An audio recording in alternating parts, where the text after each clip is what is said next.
Namaste, myself Dr. Reha Rakhulia. Today's topic is role of vitamin D in fertility. These are the references. See, vitamin D is not just a vitamin, it's a fat soluble steroid hormone. This means it is dissolved in the fat and it stayed in the body for longer time and act like a hormone to control various bodily function. Its role in calcium metabolism is crucial for the healthy bones and it plays an essential role in many cellular function including reproduction.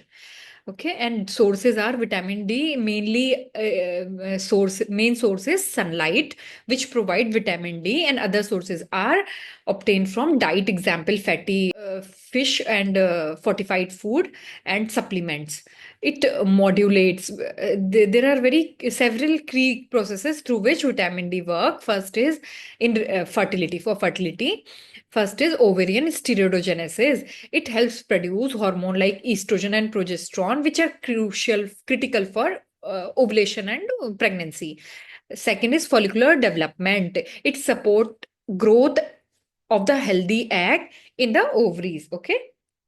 Then third is endometrial receptivity. It prepares the uterine lining for implantation of the embryo. Now deficiency prevalence. See, vitamin D deficiency is very common in reproductive age group and those whom in whom there is low sun exposure. Example, in colder climate or women who are fully covered, like women wearing full body covering clothes. And poor diet lacking vitamin D rich foods also there may be deficiency, and deficiency is associated with infertility and poor outcome in ART like IVF. Mechanism, it works through two mechanisms.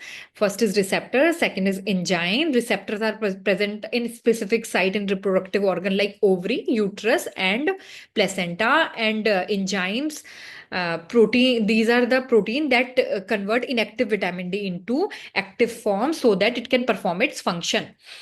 And key genes which vitamin D regulates are HOXA10, which is important for implantation and uterine receptivity. And second gene is AMH, which ensures good egg quality and ovarian reserve. Additional role is immunomodulation. Vitamin D keeps the immune system balanced to protect the embryo and prevent pregnancy complication. Second, it also helps in cell growth and differentiation. Vitamin D also help in hormonal balance. It ensures that correct level of reproductive hormones are present for ovulation and pregnancy. Okay. Now, follicular fluid role. In follicular fluid, if we'll measure vitamin D level, it correlates with the serum level of vitamin D. That means it can be the biomarker to assess your overall vitamin D status. Follicular fluid vitamin D can act as a biomarker to assess your overall vitamin D status.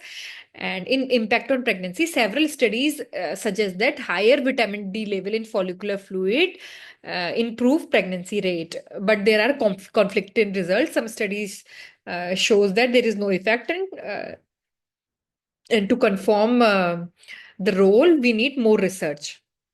Clinical relevance.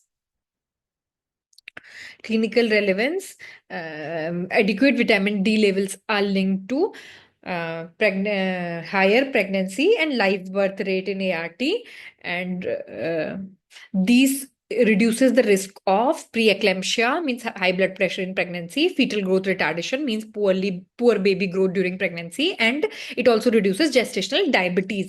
This is vitamin D is linked to reduction of gestational diabetes also. Diabetes during pregnancies, gestational diabetes. Now, consistencies and factors influencing vitamin D status. There are conflicting result on the ART outcome because of the diet, because people have different diets, different ethnicities have different vitamin D level. Then another is demographic and environment. Okay, in high latitude regions like what are high latitude regions, which are like both poles, like that are located near poles, like northern hemisphere Arctic region and southern hemisphere Antarctic region. These areas have lesser sunlight, so they'll have lesser vitamin D. Okay, and there was one thing that peak conception. rates have been observed in summer in northern countries, suggesting link between vitamin D and fertility. During summer, people was found to have more conception rates. So it was linked with the vitamin D. Lifestyle and nutrition. Uh, Poor dietary intake and obesity exaggerate vitamin D deficiency, which negatively impact the ART outcome. Now we'll talk about the metabolism and synthesis of vitamin D. Okay, first, let's start with the our skin. When sunlight UVB rays hits our skin, it converts 7 dehydrocholesterol into cholecalciferol, that is vitamin D3. See. 7 dehydrocholesterol is converting into cholecalciferol. Then this but sunlight isn't the only source. Food like fish, mushroom, fortified products provide vitamin D3. Okay, cholecalciferol and vitamin D2, ergo calciferol. So these are like extra fuels, okay, for your vitamin D. Now these will go to liver, and in liver there is 25 hydroxylase. This 25 hydroxylase will convert it into 25 hydroxy vitamin. Okay, 25 hydroxy. This is the 25 hydroxy vitamin is also called as calcium diol, and this calcidiol is both storage form of vitamin D, rich form of vitamin D, and measurable. We measure 25 hydrox. This calcidiol only we measure. Okay. Now this calcidiol will go into kidney, and in kidney there is one alpha hydroxylase which convert this into active form vitamin D3, which is called as calcitriol. This active form is called calcitriol.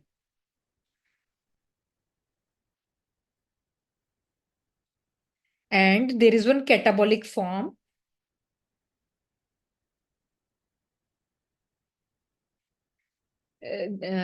This form is involved in catabolism of vitamin D breakdown, ensures that body does not accumulate too much active or stored vitamin D. It acts like a checkpoint metabolite in the regulation process. Okay, that body do not have excess storage or active vitamin D, so it's a catabolic form. Then this active form, once activated, this calcitriol goes to work. It binds to vitamin D receptor on our gene and boosting calcium absorption in intestine, supporting skeletal health, and even regulating hormone like parathyroid hormone to maintain calcium balance. See, it's going to the gene. This is working on intestine, parathyroid gland, and skeletal health.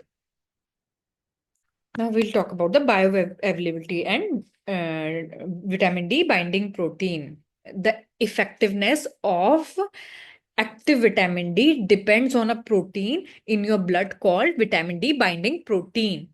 Okay.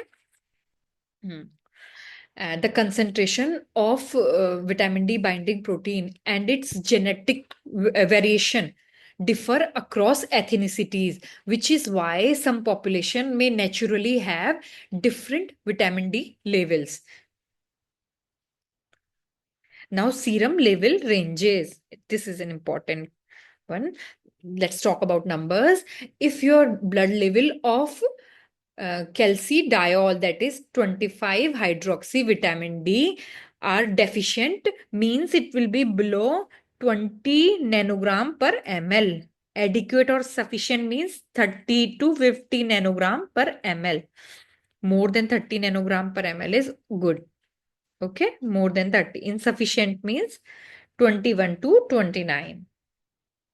Testing methods. There are many different testing methods. That's why studies are not that reliable, because there is no standardization. Okay, that's why, because many testing methods are available like ELISA, HPLC, high performance liquid chromatography, mass spectrometry, and radio immunoassay. Challenge in testing. Different lab uses different method, which make the comparing result a challenge. Okay, there is a real need for a universal reference test to standardize how we measure serum vitamin D level. Now, exogenous vitamin D intake. Only 10% of vitamin D comes from diet and supplement. The rest your body make it when you are exposed to sunlight.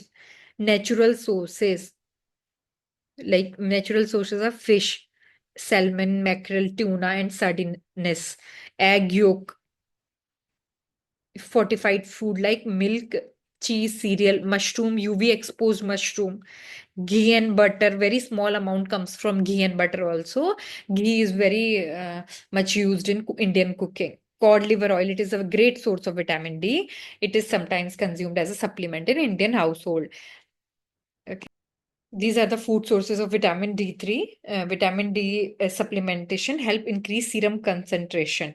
Okay, most best sources cod liver oil. Other sources are these. Already I have discussed, but this is a list given by USDA Food Composition Database in 1889. Now, role of vitamin D in reproductive physiology. Expression of vitamin D receptor. We have already discussed that ovaries, endometrium, uterus, and placenta expresses vitamin D receptor. And if we know the genetic polymorphism of VDR receptor, we can tailor supplementation protocol for individual. Vitamin D metabolism tissue. These vitamin D, as we know, metabolisms are expressed in female reproductive tissue such as endometrium, fallopian tube, deciduea, placenta, and even the pituitary gland. And enzyme like 1-alpha hydroxylase are expressed in the reproductive tissue, indicating there is local synthesis of active vitamin D. Steroidogenesis. Vitamin D enhances steroid hormone production, including estradiol and progesterone, by stimulating 3-beta HSD and CYP19A1. This is also known as P450 arome. This convert androgens into estradiol. This convert androgen into estradiol in the ovarian granulosa cell, and it also this will help in estrogen. This will help in estrogen formation, and it also help in progesterone synthesis. How it help in progesterone synthesis? It upregulate CYP11A1. This can also be called as 450 HCC, side chain cleavage enzyme, and star enzymes. Star enzymes help in taking the cholesterol from outer mitochondrial membrane to inner mitochondrial membrane. And 450 SCC, that is CYP11A1, will convert cholesterol into pregnenolone. Okay, cholesterol into pregnenolone. So it is helping in both progesterone synthesis and estrogen synthesis. Vitamin D stimulates steroidogenesis in placenta, enhancing chorionic gonadotropin and placental lactogen production. It also enhances chorionic HCG and placental HPL, human placental lactogen, in placenta. It also enhances aromatase activity, aromatase activity we have already seen, led to estrogen production, better follicular health, and increased chances of ovulation and fertility outcome. It also stimulates IGF binding protein 1 production in the ovarian cells, enhanced production of IGF binding 1, which regulate insulin-like growth factor activity, supporting follicular development and ovarian function. Vitamin D supplementation may be beneficial in condition involving estrogen deficiency or high androgen levels such as PCOS. Oh, here it's not written, such as PCOS. Okay. Now, see, as we can all see that star enzyme is helping in movement of cholesterol from outer membrane of mitochondria to inner membrane of mitochondria. This step is showing the initial step of steroidogenesis, which occur in the mitochondria. Other steps occur in the endoplasmic reticulum. Here, in the mitochondria, cholesterol is converted into pregnenolone with the help of 450 SCC side chain cleavage enzyme. Now here it is shown, this is theca cell and this is granulosa cell. So in theca cell, androgens are getting synthesized and it is converted into estradiol in the granulosa cell. Here, this vitamin D is supporting CYP11A1, 3-beta HSD, and also arome, P450 arome. These three enzymes. So it is helping both in estradiol mechanism and progesterone mechanism also. It helps. From this only progesterone also is formed from this that I'll discuss later in later. Now ovarian reserve vitamin D modulate AMH by signaling by reducing AMH2 expression and inhibiting SMAD158 phosphorylation. Okay, it has a bidirectional regulation. It increases AMH in ovulatory women and it decreases because we need in ovulatory women, we need to boost ovarian reserve. So it increases AMH in ovulatory women, but it decreases AMH in anovulatory PCOS patient. And vitamin D counteracts AMH's inhibitory effect because AMH later on inhibit the FSH, okay, and other inhibitory effect it has in follicular growth. So vitamin D counteract AMH inhibitory effect on the follicular growth and promote follicle recruitment and maturation. So vitamin D promote follicle recruitment and maturation. Oocyte development. Vitamin D inhibits TGF beta 1 SMAD3 pathway. Okay. This pathway normally promote oocyte meiotic arrest. Okay. So it basically resume the meiosis, allowing the oocyte to progress towards a maturation. Vitamin D. Okay. Because it is inhibiting this pathway, which is promoting oocyte meiotic arrest. Now it also increases in connexin 43 expression so that there is improved gap junction communication between granulosa cell and oocyte. This I don't know what I have done. Okay. The ovary is a proposed target for calcitriol. It, along with estradiol, labilizes lysosome to weaken the tunica albuginea. So vitamin D basically also help in ovulation. Granulosa cell proliferation. Vitamin D promotes the growth of granulosa cell, which are essential for healthy follicle. It activates gene like CDK4 and cyclin D while suppressing gene P21. So it helps progress through the cell cycle. Okay. Now, anti-inflammatory effect. Vitamin D reduces reactive oxygen species and advanced glycation and products. Okay, advanced glycation and products, protecting follicle from oxidative damage and dysfunction. Then folliculogenesis. Vitamin D enhances gene like HOXA10 and protein called integrins, which are crucial for receptive uterus. This improve implantation and help the uterus to prepare for pregnancy. HOXA10 and integrin. Placental function.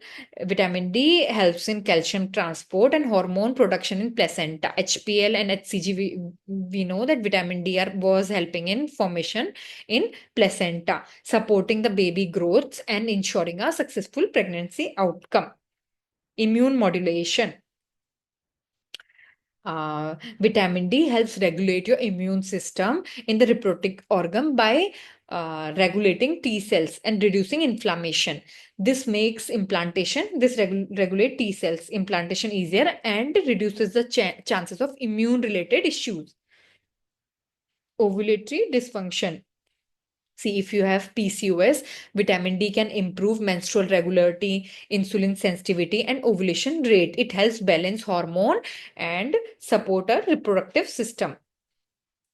Impact on ART outcome. Higher vitamin D level improves the clinical pregnancy rate in ART by enhancing endometrial receptivity and implantation potential. In lab, it was seen that vitamin D, vitro means in lab, it was seen that it decreases the AMH receptor mRNA in human granulosa cell. But we saw in vivo, means in when we supplement vitamin D in real life, it stabilizes the AMH level. If patient wants higher AMH, like normal ovulatory patient, it will do that. And if patient like PCOS patient wants lower AMH, it will do that. So basically, it stabilizes AMH level throughout the air, even if sunlight exposure changes. For women with PCOS, it lowers elevated AMH level, helping follicle grow, ovulate, and improve fertility. So it basically changes the seasonal change in AMH, and it decreases the abnormally elevated serum AMH in PCOS. See, what are the stimulatory effect? In red, we are seeing stimulatory effect. So what are the stimulatory effect? To primordial follicle, it keeps primordial follicle in oocyte meiotic arrest till the primordial follicle get mature enough to get into another stage. Okay, oocyte maturation meiotic arrest. It keeps in red stimulatory effect is being shown. Then it helps in granulosa cell proliferation. Then to early antral follicle, it increases estradiol synthesis. Estradiol synthesis in early antral follicle. Early antral follicle. Then stimulation, hormone regulation in a pre-ovulatory follicle. It increases the estradiol and progesterone synthesis. Pre-ovulatory follicle increases estradiol and progesterone synthesis. Then it helps in follicular development. These all are stimulatory effect of vitamin D3. Now we'll talk about inhibitory effect. Okay. Inhibitory effect of vitamin D3. First is apoptosis. It inhibits apoptosis of secondary follicle. Second is it inhibit AMH. So AMH basically inhibit FSH. So it increases FSH indirectly. It inhibit AMH. Inhibit AMH. वैसे it balances AMH, but here it is showing it inhibited. So basically, the follicle AMH has a inhibitory effect in FSH, which is not letting follicle to grow. So it basically indirectly promoting FSH so that follicle can grow. Okay, these two are inhibitory effects. Okay, so this diagram illustrates that the role of vitamin D in human luteinized granulosa cell, where it is downregulating the expression of FSHR gene and AMH2 receptors. Okay, gene. This by inhibiting this, it is reducing the inhibitory effect of AMH on the follicular development, and vitamin D also inhibit SMAD158 pathway, which is also involved in the AMH signaling, thereby promoting vitamin D is promoting healthy follicular recruitment. Additionally, vitamin D is also enhancing steroidogenesis by upregulating 3 beta HSD. Okay, 3 beta HSD gene expression, facilitating the conversion of cholesterol to pregnenolone and increasing progesterone production, essential for both. It will increase progesterone production as well as estradiol production. Now, another diagram, as we can see, this diagram demonstrates that vitamin D deficiency contribute to ovulatory dysfunction in PCOS by influencing multiple pathways. Vitamin D deficiency led to the reduction of the sex hormone binding globulin. It helps in the reduction, vitamin D deficiency, help in reduction of SHBG, which increases the androgen action. Androgen action will be increased. ठीक है, androgen actions and causing hyperandrogenism. It also exacerbate obesity and insulin resistance, both of which are hallmark of metabolic disturbances in PCOS. Obesity and insulin resistance, both of which are hallmark of metabolic disturbances in PCOS.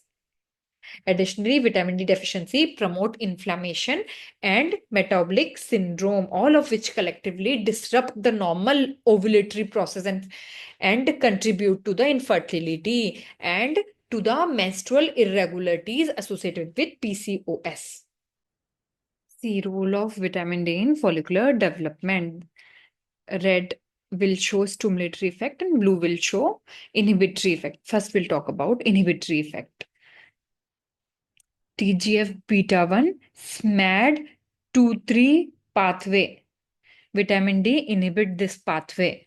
This pathway is inhibited, so NPPC is reduced.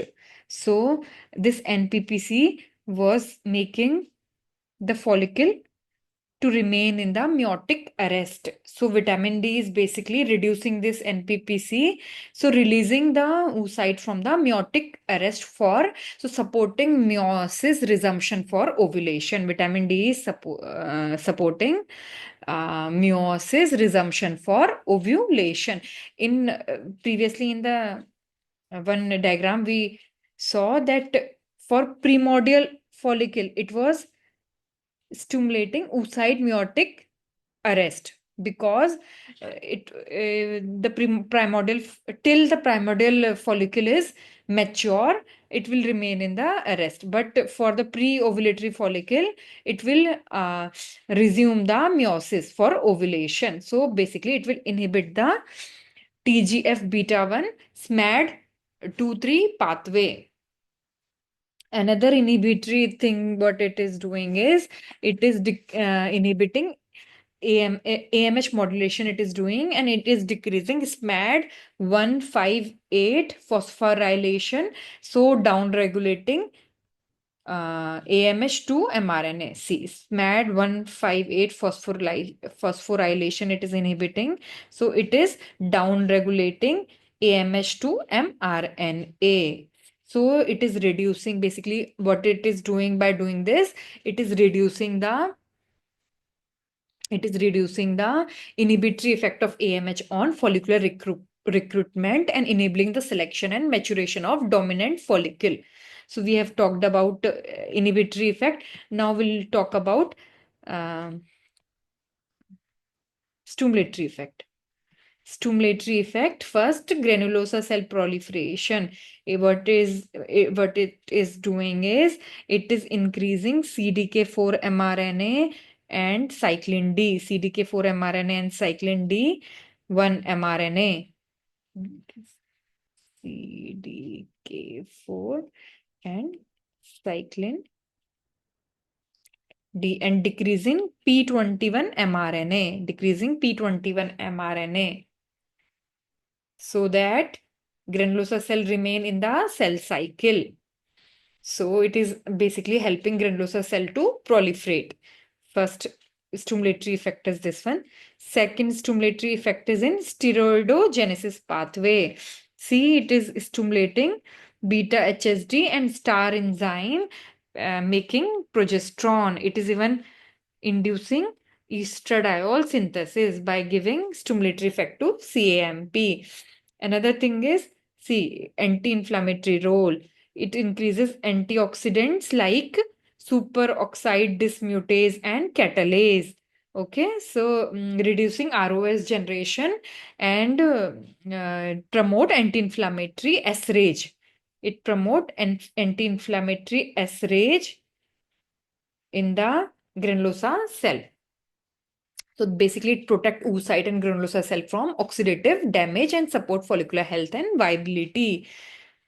Another thing is gap junction communication. It upregulates connexin 43 in granulosa cell and also connexin 37. So basically, it is crosstalk talk between oocyte and granulosa cell is increased, and nutrition transport between these cells are increased. So does it maintain follicular function and oocyte health? Okay. One more inhibitory effect is there. This one. See, vitamin D3 can reverse the inhibitory effect of excess testosterone in CX43, connexin 43. This testosterone is having inhibitory effect in connexin 43, which vitamin D is inhibiting, okay, reversing. So vitamin D is reversing this effect. Vitamin D deficiency on ART outcome. What is there? There will be reduced implantation rate, because if there is vitamin D deficiency, see, there will be reduced implantation rate because of decrease in hoxaten and integrin. So there will be compromise in the endometrial receptivity. There will be poor oocyte quality because there will be more oxidative stress. Okay, there will be lower embryo quality and there will be reduced embryo grading. Embryo grading potentially impacting fertilization success, and there will be decreased pregnancy rate because the clinical and biochemical pregnancy both decreases. There will be impaired endometrial function because of insufficient decidualization and reduced uterine receptivity. There will be high risk of miscarriage because of poor placental function. There will be more pregnancy loss and miscarriage. There will be disruption in hormonal balance because this if there will be deficiency of vitamin D, it will affect the AMH and steroidal hormones, and decreased fertilization rate. Vitamin D deficiency decreases the quality of oocyte and sperm. That's why there will be decreased fertilization rate. Then weakened immunomodulation. It reduces deficiency, exacerbate inflammation, and reduces immune tolerance at the maternal fetal interface. That tolerance at the maternal fetal interface is critical for implantation success. Now, vitamin D and male fertility in ART. First is sperm quality. Vitamin D improves motility and acrosomal reaction and overall sperm functionality. Semen parameter. Vitamin D increases the volume, count, and morphology. Testosterone level. Increased testosterone level production. There will be increased testosterone production, which will lead to more spermatogenesis, which will support spermatogenesis and male reproductive health. Hormonal balance. Vitamin D will regulate SHBG in male. We are talking about male right now. Okay, SHBG level, it will help in male. So it will regulate the free testosterone and other sex hormone or reproductive hormone.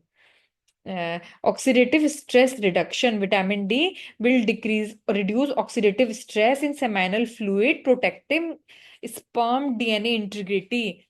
Calcium regulation. Vitamin D regulate intracellular calcium, which is essential for sperm motility, capacitation, and acrosomal reaction. Fertility success.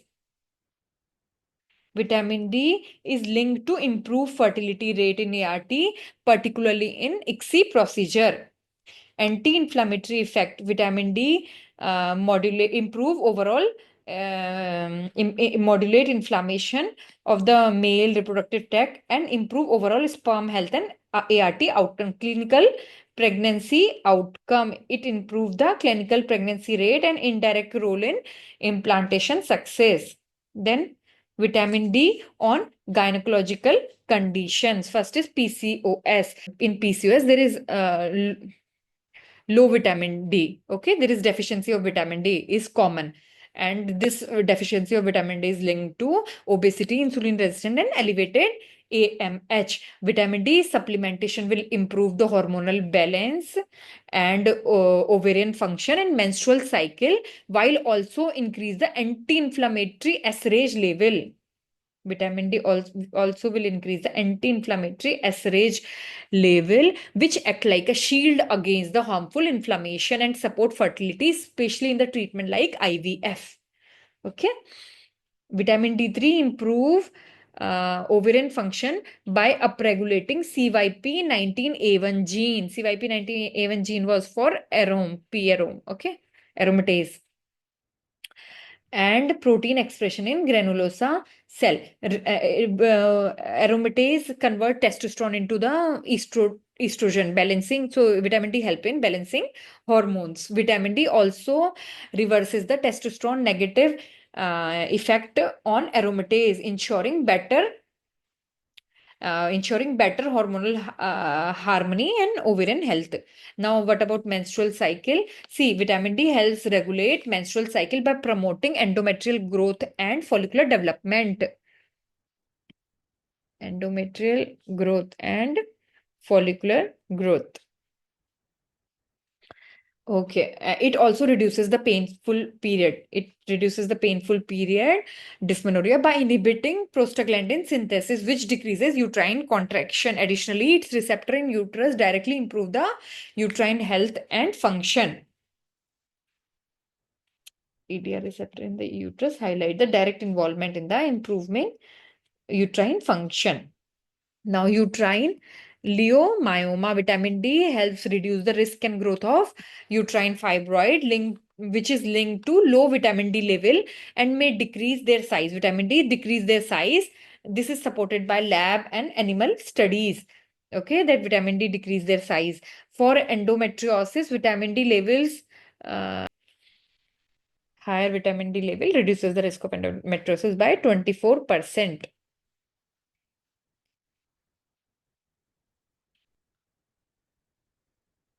Vitamin D affects endometrium by reducing inflammation and interacting with VDR receptor and metabolizing enzyme. Now, obesity and BMI, vitamin D deficiency worsen as BMI increases, with a 4% drop in the vitamin D level for every 10% BMI rise. This deficiency is linked to poorer health outcome in obesity, such as lower success in the fertility treatment ART, higher miscarriage rate, and reduced live birth. However, research on addressing deficiency in overweight women is limited. Okay. Now, summary and conclusion. What in ovary, vitamin D is helping in steroidogenesis and folliculogenesis. In PCOS, it has positive effect on metabolism. In endometrium, for successful implantation. In endometriosis, it reduces inflammation. In placenta, it maintained fetoplacental unit. In fertility, basically, it improves the IVF outcome. Vitamin D supplementation. Recommended level of vitamin D calcidiol is greater than 30 nanogram per ml, as already discussed. Supplement protocol. Studies suggest 50,000 weekly for 8 weeks for deficient individual with monitoring to prevent toxicity. Active vitamin D depends on free vitamin D availability. Vitamin D is bound to blood protein like vitamin D binding protein and albumin. Okay. Activities related to free vitamin. Toxicity threshold, serum concentration of greater than 150 nanogram per ml or greater than 374 nanomole per liter. Okay, we have seen that greater than 30 nanogram per ml is a sufficient amount of vitamin D. Now, if it is more than 150, that means nanogram per ml, that means toxicity is there. Toxicity. Now, evidence from studies on ART outcome, strong evidence link vitamin D to these benefit is still lacking, okay, due to limited studies. High quality trials are needed, but vitamin D supplementation is generally recommended for overall health and women. When women is planning for family, we should generally recommend vitamin D supplementation in order to determine casualty and prove benefits of vitamin D in prevention of disease and therapeutic measure. Further, large scale RCTs must be performed and uniform clinical guidelines are needed. So there are both studies which shows positive finding and some studies which shows negative findings. So basically we need more RCTs. Thank you.